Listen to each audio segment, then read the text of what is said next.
이제 갈래복합 지문에 대해서 얘기를 한번 해볼게요. 갈래복합 지문은 아무래도 지문의 길이가 길기 때문에 문제의 수도 5문제로 많아요. 그런데 일단 그 여러 가지 부도 가나다 세 작품 정도가 어떤 기준으로 묶였느냐, 그래서 그것과 관련된 것이 보기에 제시가 되겠죠.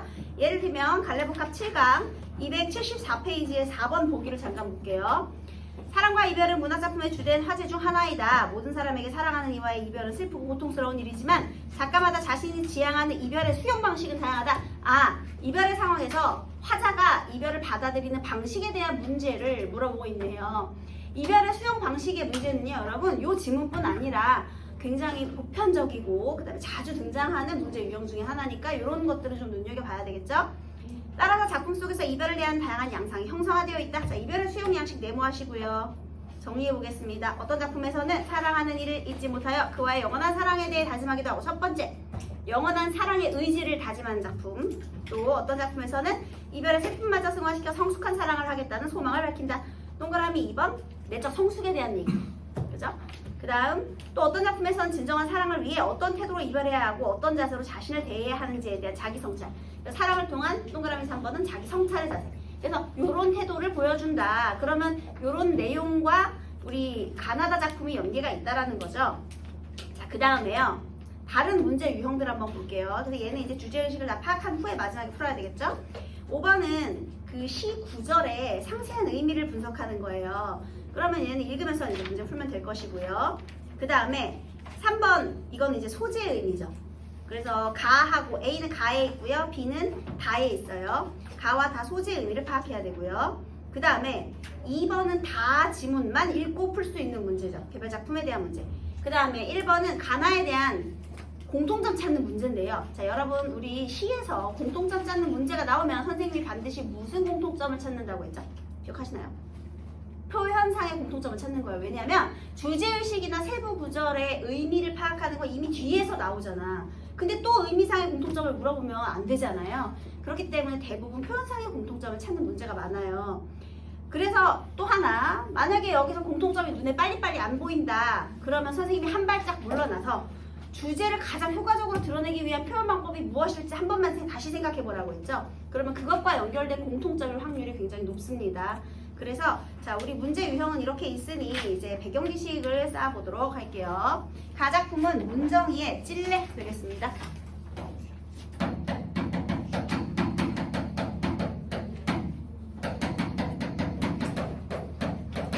자, 여러분, 우리 아까 주제의식은 사랑과 이별의 상황에서 이별을 수용하는 태도에 대해서 한번 찾아보자 이런 말을 했잖아요. 그러면 찔레, 야, 벌써 제목만 가지고도 뭔가 다 알 것 같지 않니? 여러분, 찔레꽃 본 적 있어요? 찔레꽃이 왜 찔레꽃이게요? 찔레꽃은 왜 찔레꽃이게요? 뭐가 있게요? 오, 가시가 있어. 찔려. 왜 찔레꽃이야? 혹시 찔레꽃이 무슨 색인지 아시는 분? 시 속에 있는데 이파리가 초록이고요. 찔레꽃은 무슨 색이에요? 니네 문제 안 풀었니? 네, 흰색이잖아. 흰 찔레꽃. 찔레꽃이 잎도 많고 꽃도 많아요. 엄청 무성무성하거든요. 봄에 피는 꽃인데 이렇게 생겼어요. 어떻게 생겼냐면 되게 예쁘게 이렇게 꽃잎이 이렇게 있고 여기에 노란색 풀이 이렇게 있고, 그래서 되게 예쁜 꽃이에요. 근데 일단 찔레꽃이 흰색이래요. 어라! 흰색은 보통 뭘 상징하죠? 오, 순수! 그런데 찔레꽃에 뭐가 있다고요? 가시가 있대. 그러면 가시와 찔레꽃의 의미, 벌써 뭔가 이별의 상처를 극복하고 난 그런 순수한 사랑, 뭐 느낌 다 오죠, 그죠? 이 찔레꽃이란 소재가 말을 다 해줬잖아, 그죠? 그래서 여러분 나중에 혹시 시간 되시면 인터넷에서 찔레꽃 이미지 한번 찾아보세요. 엄청 예쁘게 생겼어요. 되게 하얗고 그 다음에 무성합니다. 뭔가 풍성해 보여요. 자, 일단 한번 보도록 할게요. 꽃길처럼 초록이 흐르는 이 계절에 그리운 가슴 가만히 열어 한 그루 찔레로 서 있고 싶다. 여러분, 지금 화자의 소망은요,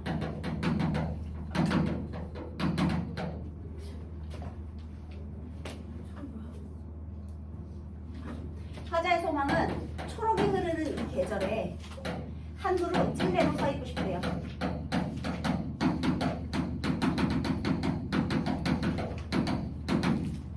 중에서 의미 없는 단어가 없어요. 초록이 흐르는 계절이라는 표현을 왜 썼을까? 당연히 계절감도 드러내겠지만요. 일단 초록색, 그 다음에 아까 찔레꽃은 흰색 찔레꽃이니까요. 뭐 색채 대비를 통해서 소망의 강렬함을 또 강조할 수도 있고요. 근데 또 하나, 초록이 흐르는 계절은 무슨 계절이에요? 봄. 계절 없어? 아이고. 혹시 지금 수특 교재 안 쓰는데 갖고 있으신 분 없나요? 있어? 너 안 볼 거면 제 본문 한번 잠깐 빌려주면. 오, 고맙습니다. 옆에 소민이 통해서 전달 좀 할게요. 미리 했으면 좋았을 텐데. 복사를 썼으면 좋았을 텐데. 네네. 그래, 서로 돕고 사는 거지. 나중에 다 돕고 받을 거야, 얘들아. 네. 아유, 두 분 굉장히 흐뭇하고 좋네요. 자, 어쨌든 초록이 흐르는 계절이 봄이에요. 자, 봄의 이미지. 만물이 소생하는 계절.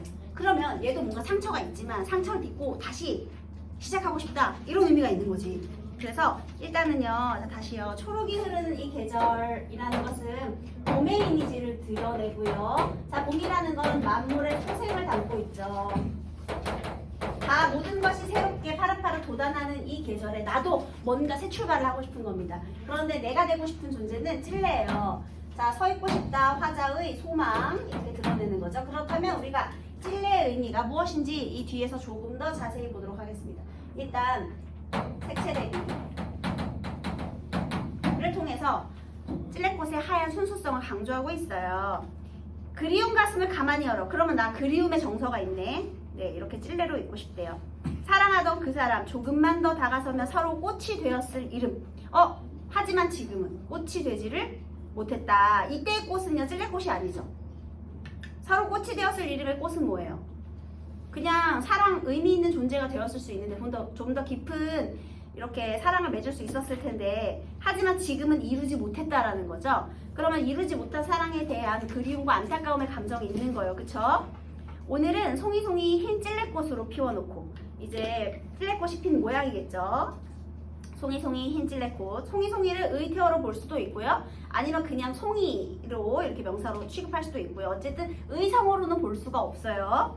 자, 흰 찔레꽃으로 피워놓고, 그러면 내 그리움을 흰 찔레꽃으로 피워놓고 이렇게 되는 거죠. 그래서 이 찔레꽃의 의미는요, 첫 번째, 과거의 사랑에 대한 그리움.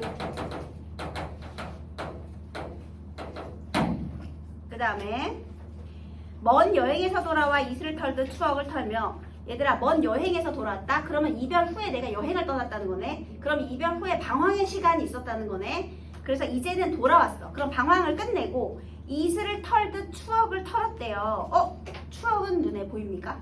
아니요. 근데 그걸 털어냈대요. 이런 걸 뭐라고 해요? 추상적 관념의 구체적 시각화라고 하는 거예요. 게다가 이슬을 털듯, 직유법이죠? 비유적인 표현.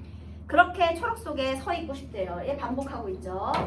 3번 반복할 거예요. 그대 사랑하는 동안 내게 우는 날이 많았었다. 아픔이 출렁거려 늘 말을 잃어갔다. 우리가 왜 헤어졌어?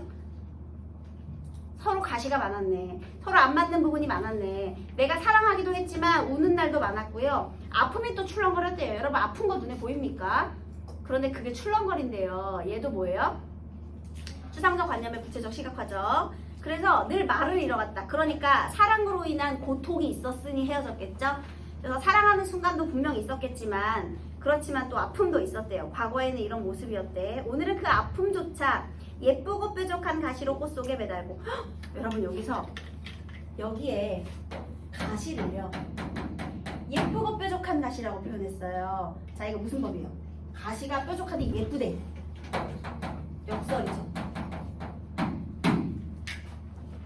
그 아픔은요, 과거에 사랑했을 때 사랑으로 인한 아픔이었거든요. 그런데 사랑으로 인한 아픔이니까 뾰족한 건 맞아. 근데 왜 예쁘죠? 그것이 나를 성장시켰으니까. 결국에는 흰 찔레꽃이 일부가 되었잖아요. 그래서요, 예쁘고 뾰족한 가시라는 말은요, 아팠지만, 사랑으로 인한 고통 아팠지만 그래도 아름다웠던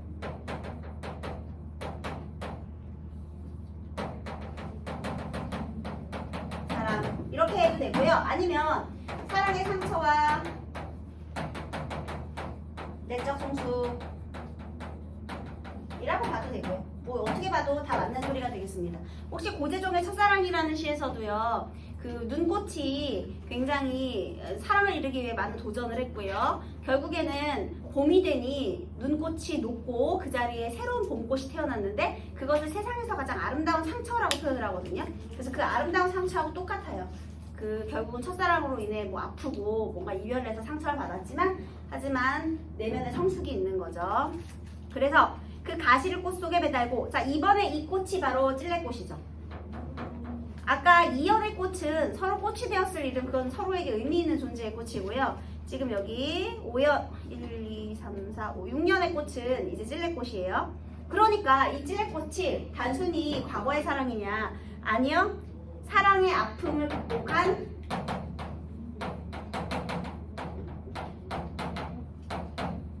성숙한 화자의 내면의 성숙이죠. 가시를 매달고 있는 나의 찔레꽃. 그래서 슬퍼하지 말고 꿈결처럼 초록이 흐르는 이 계절에 무성한 사랑으로 서 있고 싶다. 결국에 내가 성숙한 존재로 새 출발하고 싶다. 이렇게 된 거죠. 그래서 네 여기서 만물을 소생하는 이 계절에 나도 이 추억을 다 털어내고 이제는 하나의 성숙한 존재로서 다시 새롭게 먼 방황을 끝내고 새롭게 시작하고 싶다. 이런 내용이 되겠습니다. 그래서 얘는요. 고백적이기도 하고 과거를 회상하기도 하고 네, 새로운 삶을 살겠다는 의지를 드러내기도 하고요. 그래서 주제의식은요. 사랑의 아픔을 통한 성숙 되겠습니다. 이별의 아픔을 통한 극복한 내적인 성숙 이게 주제의식이 되겠고요. 여기 색채 대비라든지 시행의 반복을 통해서 소망을 강조하는 부분이라든지 역사적인 표현이라든지 그 다음에 비유적인 표현이라든지 이런 것들이 눈에 띄네요. 자 이번에는 김선우의 낙화 첫사랑 보도록 하겠습니다.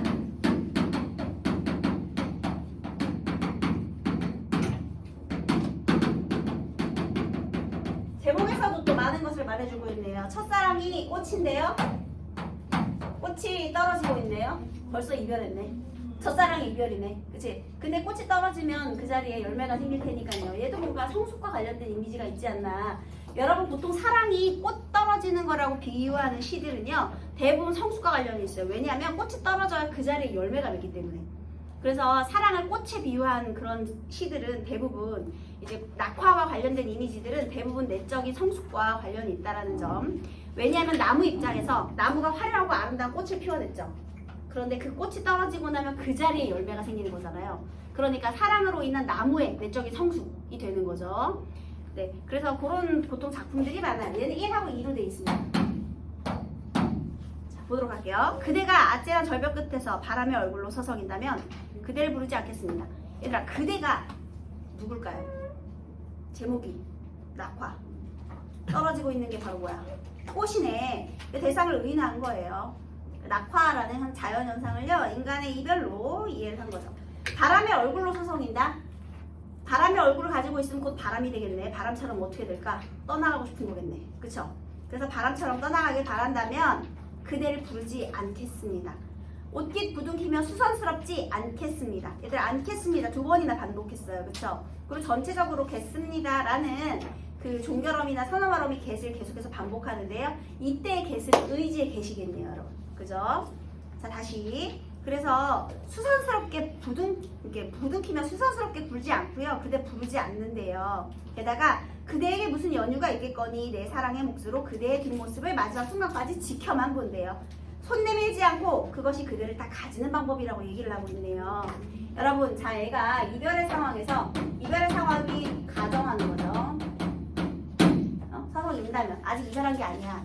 이별의 상황 가정했어요. 그래서 이렇게 이별을 하면 자, 나 어떻게 하겠대? 이별 상황 가정하고 이별을 수용하겠다. 이거 무슨 진달래 꽃하고 비슷한 이미지죠, 여러분? 자, 그런데 그때 수용하는 나의 태도가요. 원망? 없죠. 그 다음에 이유를 따져 물어? 아니죠. 그저 모든 것을 다 담담하게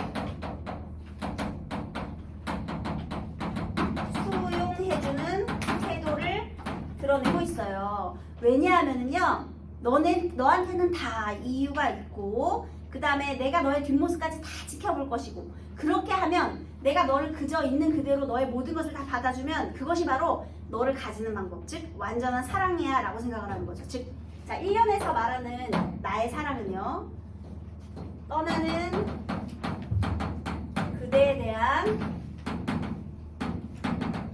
이해와 포용의 정신이에요. 내가 이것이 사랑의 완성이라고 생각했죠. 1년에선 그렇게 생각했어요. 이거는 어떻게 말하면 무조건적으로 수용해 주는 거예요. 여러분 그럼 이때는 수동적이야, 적극적이야? 받아들이기만 하는 거죠. 수동적이죠.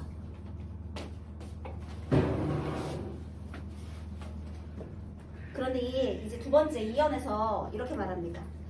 아주 조금만 먼저 바닥에 닿겠습니다. 가장 낮게 엎드린 치마를 끌고, 치마예요. 치마를 끌고 추락하는 그대의 속도를 앞지르겠습니다. 여러분 여기에서 치마를 끄는 주체는 나일 수도 있고 그대일 수도 있어요. 그대가 치마를 끌고 추락한다면 굉장히 빠른 이별의 상황을 말하는 것이고요. 그 다음에 내가 치마를 끌고 너의 속도를 앞질러서 먼저 바닥에 닿겠다. 그러면 화자의 의지를 강조하는 것일 수도 있고요. 어쨌든 간에 먼저 떨어져서 바닥에 닿겠다 라고 했어요. 여러분 혹시 우리 김수영의 풀이라는 작품 기억나지 않나요? 풀이 누워요. 바람 때문에요. 이때는 수동적이었어요. 그런데요, 바람이 불기 전에 먼저 누워요. 그리고 바람이 분 다음에 나중에 먼저 일어나요. 그래서 원래는 수동적인 존재였다가 능동적인 존재로 바꾸잖아요. 얘도 마찬가지. 얘가 원래는 그냥 다 받아주겠다고 했잖아. 그런데 이제 조금 더 발전했어요. 내가 먼저 바닥에 닿겠대. 내가 너의 속도를 앞질러서 먼저 바닥에 닿겠대. 왜냐하면 내 생을 사랑하지 않고는 다른 생을 사랑할 수 없음을 늦게 알았기 때문에. 이게 진정한 깨달음이에요. 누가 먼저다?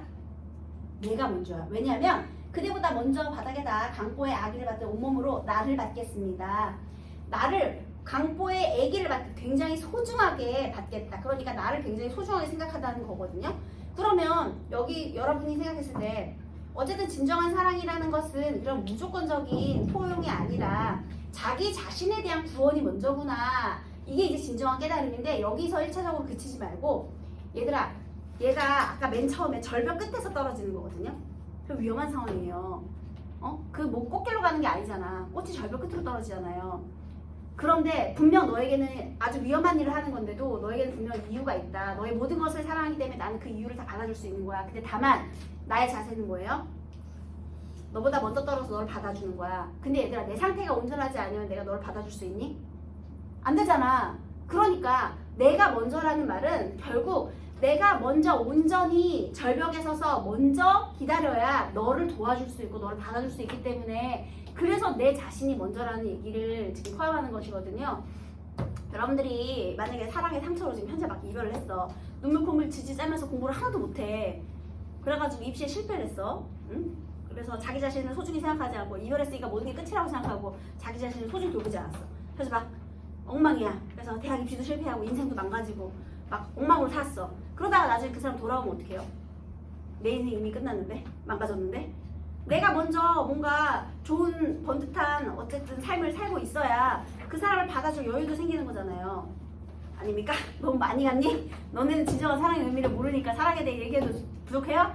그래서 어쨌든 여기서는요, 자, 두 번째는요, 결국에는 내가 먼저 속도를 앞질러서 이제 먼저 가겠다라는 깨달음인데요. 자, 이번에 진정한 사랑의 깨달음. 어떤 것이다? 무조건적 희생이 아닌 자기 자신을 돌보지 않는 그런 게 아니라요, 자기 자신에 대한 구원이 우선시되는 것이, 이것이 바로 진정한 사랑이다.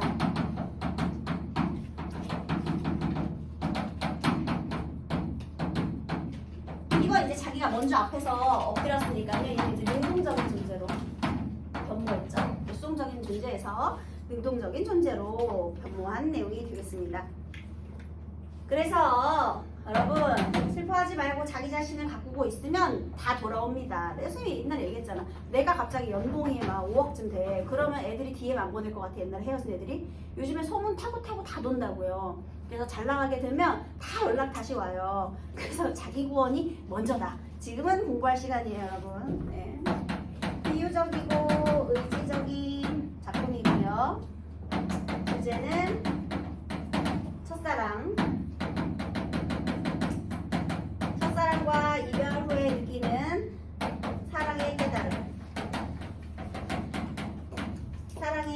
본질. 사랑의 본질에 대한 깨달음.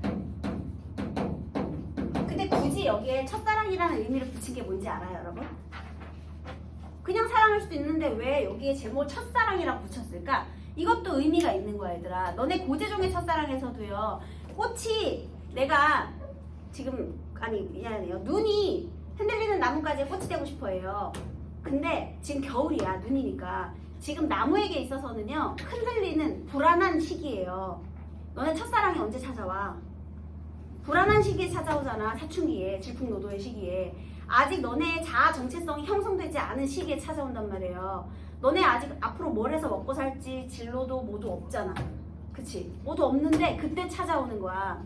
그러니까 불안해. 그러니까 얘도 어때? 절벽 끝에서 지금 바람의 얼굴로 얘 자체도 방황하고 있는 존재예요. 바람의 얼굴로 서성이고 있다는 건 얘 존재도 지금 내가 어떻게 될지 모르는 애야.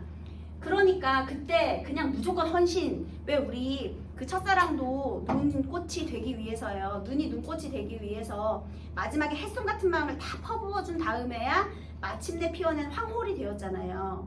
그 황홀이 이제 첫사랑을 이룬 기쁨인데, 그래서 원래 첫사랑은요 대부분 헌신적이다. 보통 왜 계산적으로 이기적으로 하는 첫사랑의 이미지보다는 자기의 모든 것을 다 퍼부어주는 순수하고 헌신적인 보통 그런 사랑을 의미하는 경우가 많잖아요.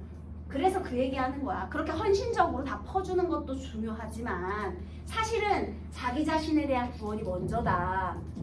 그래서 공부해라, 이런 시가 되겠습니다, 여러분. 자기 자신을 구원하려고 공부해야지. 교육만이 살 길입니다, 여러분. 그래서 이런 시가 되겠어요. 자, 그 다음에 다작품. 얘는 사실 고전수필이고요. 이 작품은 옛날에 인터넷 수능 어디인가 2000 몇 년도에 기출이 한번 됐다고 하네요. 신노숭의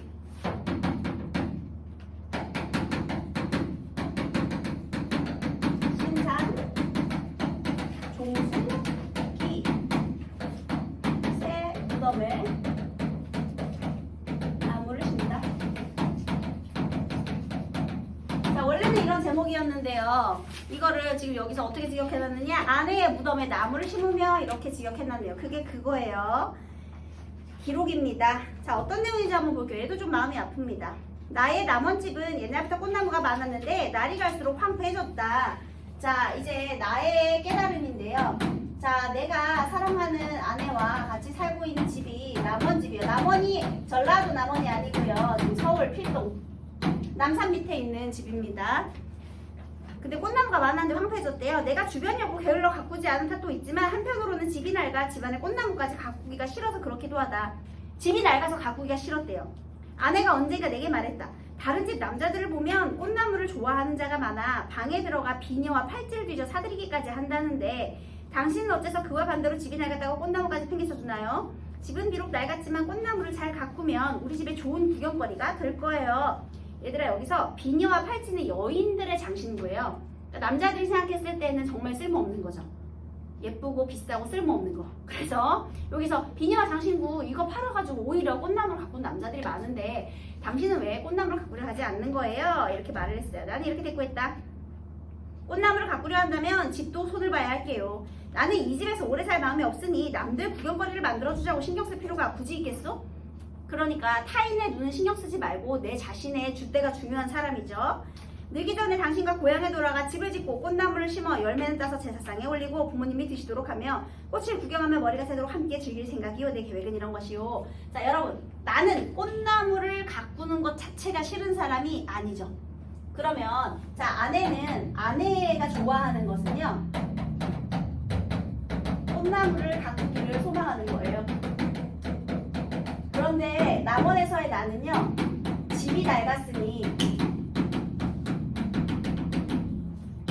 이사 후 함께 가꾸기를 소망하는 거죠. 그러니까 시기만 다를 뿐 결국에는 이 사람도 가꾸긴 가꿀 거다. 다만 이 낡은 집에서 오래 안 살 거니까 우리가 영원히 살게 될 우리 본가로 이사를 가면 그때 가꾸자, 이렇게 얘기를 한 거예요. 내 말에 아내는 웃으며 즐거워하였다. 그러면 이 남편의 생각을 아내도 존중을 해줬다라는 거죠. 그래서 둘이 사이 좋네요. 그치? 사이 좋아요. 지난해 파주에 새집을 짓기 시작하자 아내는 기뻐하며 이제야 당신의 뜻을 이루겠어요. 엄청 좋아하네요. 자, 이제 파주로 이사할 거예요. 자, 이사하면서 공사 있겠죠? 집이 완성이 돼야 이사를 갈 거 아닙니까? 자, 뜰과 담장을 배열하고부터 바로 할게요. 272쪽 넘어갔어요. 뜰과 담장을 배열하고 창문과 방의 위치를 잡는 일을 아내와 상의하여 하였다. 공사가 끝나기 전에 그만 아내가 병들고 말았다. 나는 아내의 병을 간호하다 차도가 있으면 파주로 가서 공사를 감독하였다. 공사가 거의 끝날 무렵 아내가 위독해졌다. 바로 닫으세요. 시간 순서대로 사건을 압축적으로 제시하고 있죠. 그래서 거기다가 시간의 순서대로 사건 압축 제시 이렇게 하나 적어놓고요. 그래서요, 얘가 공사 중에 아내가 지금 뭘 얻은 거예요? 병으로 위독해진 거예요. 그래서요, 파주집은요, 집 옆에 묻어줄 거죠?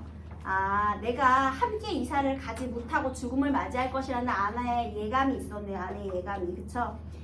그리고 눈물을 흘렸다. 온 집안이 파주로 이사 오던 날 아내는 관에 실려서 왔다. 결국에 파주로 함께 가지는 못했네요. 집에서 100보도 떨어지지 않은 곳에 장지를 정하니 기거하고 밥을 먹을 때 아내가 오가는 듯했다. 여러분, 나는요, 아내에 대한 사랑이 굉장히 애틋한 사람이네요. 그래서 근처에 100보도 안 되는 근처에다가 아내 무덤을 지금 정해놓은 거죠. 우리 산에는 아름드리 나무가 많아 올창하기 때문에 서도의 많은 산들 가운데 으뜸이다. 선구조 무덤 아래에 아내의 무덤을 썼기 때문에 굳이 나무를 심을 필요가 없었다. 하지만 장례를 치르고 나서 무덤 가까운 곳에 나무를 베어 칡너쿨과 나무뿌리가 뻗어 그늘이 들이오는 것을 막았다. 일단 칡넝쿨이라든지 오래된 나무 뿌리들은 이 무덤을 상하게 할 수 있으니까 그런 거 다 뽑아버렸고요. 또 좋지 못한 나무들을 베어내고 소나무, 삼나무 따위만을 남겨두자 나무들이 듬성듬성 서게 됐다. 1차적으로요. 좋지 않은 나무들을 다 뽑아냈어요. 그러자 이제 나무가 많이 없어졌어. 그래서 다시 나무를 심기로 하여 이듬해 한식날 삼나무, 치목 30그루를 심었다. 치목은요. 나이 어린 나무. 그러니까 한 1, 2년생 나무, 작은 나무예요. 지금부터 내가 죽기 전까지 봄, 가을에 나무 심는 일을 관례로 할 것이다. 자, 그래서 아내가 죽었어요. 자, 아내가 죽은 후에 자, 나는 이제 파주로 이사를 와서 뭐 한 거예요? 아내의 무덤 근처에 나무 심기, 가꾸기를 열심히 한다는 거죠. 아내가 죽어서도 함께 계획했던 소망을 계속해서 이뤄가고 있네요. 오호라, 이것은 참으로 오래 묵은 계획이었다. 남원을 떠나 파주로 옮기겠다고 떠벌려왔던 지난날의 내 계획은 아내와 하루도 함께하지 못하고 뒤에 남은 자에게 슬픔만을 더하는 꼴이 되었다. 그러고 보면 인간이 구구하게 살기를 도모하여 장구한 계획을 세우는 것이 미혹이 아닌가. 자, 이때만 해도 화자의 심리 상태 어때요? 결국에 내가 함께 가꾸지 않겠다는 게 아니라 미래를 소망한 거잖아요. 근데 결국에 이렇게 금방 죽어버릴 줄은 몰랐던 거잖아. 그 선생님이 저번 시간에도 얘기했는데 여러분, 행복은 목표가 아니기 때문에 행복의 조건을 너무 원대하게 잡으면 너무 불행해요, 여러분. 그래서 선생님이 매 순간 작은 행복의 조건을 설정하면 항상 행복한 사람이 된다고 했잖아요. 당장 내가 오늘 시험 범위 이렇게 한 챕터를 끝내면 난 행복할 거야 이렇게 조건 한번 걸어보세요. 그러면 그거 성취하고 나면 너무 행복하지. 그리고 있잖아요. 오늘 집에 가서 저녁 때 참고 밥 안 먹고 그냥 자면 난 내일 아침에 행복할 거야. 이런 조건 걸면 내일 아침에 일어나면 엄청 행복하지. 물론 실패하고 저녁에 밥을 먹고 자면 안 행복하겠지만. 그러니까 이렇게 소소한 행복들의 조건을 작게 설정하면 매 순간 행복하지만 너무 먼 미래에 이렇게 돼야 내가 행복할 거야 하면 평생 안 행복할 수도 있거든요. 그 전에 되져버릴지 어떻게 알아, 얘들아. 지금 선생님의 말한 행복은 목표가 아니에요, 여러분. 목표는 크고 넓게 잡아도 돼요. 최종 목표는 그렇게 잡아도 돼. 대신 그 가운데 현실 가능한 짜잘한 목표들 당연히 하위 목표도 잡아야 되고요. 그 다음에 여러분 행복하려면 목표 말고 행복의 조건을 아주 작은 거에서부터 매일매일 느낄 수 있는 걸로 그렇게 매일 행복하게 잡아주시기 바라겠습니다. 자, 아무튼 간에 얘가 그래서 처음에는요. 아내가 죽은 다음에 이제 나의 심리 상태예요. 내가 아내가 죽어가지고 나는 굉장히 안타깝고 허망하죠. 그냥 같이 가꿀 걸. 그때라도 가꿀 걸. 그때도 가꾸고 나중에도 가꿨으면 되는 건데, 그쵸? 그 다음에 돌아보면 나는 심기가 허약해서 스스로 어떻게 될지 자신이 없다. 여생이라야 수 30년